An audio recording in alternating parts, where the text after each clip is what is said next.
Halo Toppers. Munculnya puluhan ekor ular piton berbagai jenis di perkampungan pusat kota Semarang memunculkan berbagai spekulasi. Salah satunya isu kerajaan ular di bawah kota. Sebagian masyarakat mengaku pernah mendengar adanya terowongan drainase buatan Belanda yang menghubungkan Lawang Sewu SMAN 1 Semarang, Benteng Pendem. Drainase itulah yang dicurigai sebagai kerajaan ular. Ketika tempat mereka penuh, ular-ular itu keluar mencari habitat baru.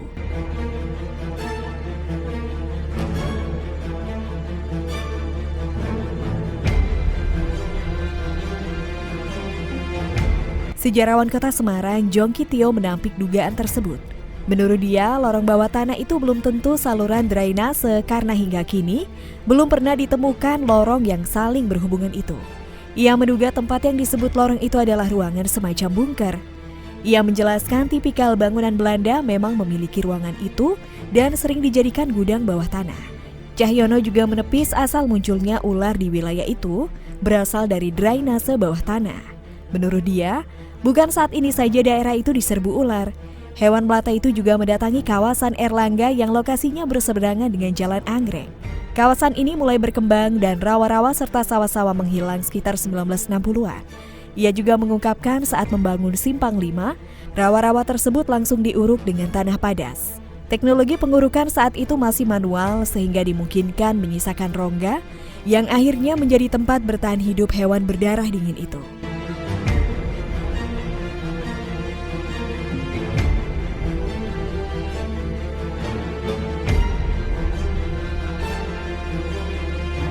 Sementara itu, Ketua Komisaris Reptil Retix Asmi, 30 tahun, mengatakan habitat piton yang hidup di perkotaan biasanya berada di gorong-gorong.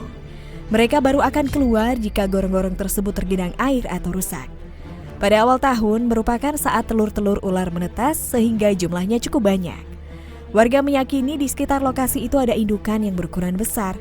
Kemungkinan ular-ular yang keluar itu semakin berkurang jumlahnya jika sudah ada habitat baru.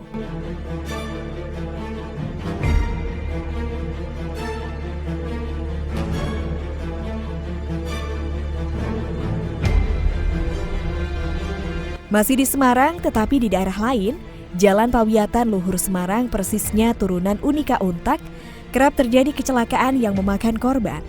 Di jalur ini menyimpan kisah mistis yang diyakini menjadi salah satu penyebab kecelakaan maut.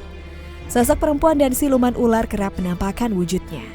Jalanan ini cukup ramai dan menjadi akses masyarakat. Ditambah dengan lokasinya yang dekat kampus, semakin menambah keramaian.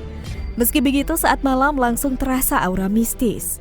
Apalagi dengan sedikit penerangan dan masih banyak pohon di kanan kiri jalan.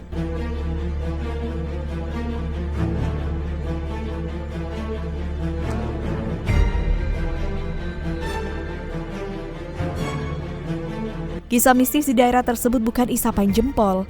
Banyak warga sekitar kerap merasakan bahkan melihat langsung penampakan makhluk astral. Bahkan keangkeran itulah yang kerap memicu terjadinya kecelakaan maut. Seorang pedagang di kawasan tersebut, Santoso, 45 tahun, mengaku sering diganggu oleh makhluk halus. Ia kerap diganggu pocong, kuntilanak, hingga genderuwo. Beberapa warga yang melintas juga pernah melihat seekor ular raksasa dengan ukuran yang besar melintas di jalan.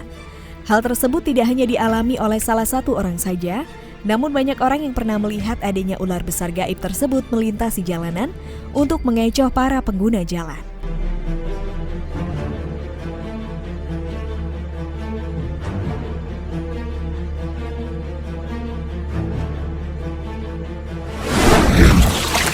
Toppers, bagaimana kalau menurut pendapat kalian tentang pembahasan di video kali ini? Jangan lupa untuk berikan komentar kalian di bawah ini ya Toppers.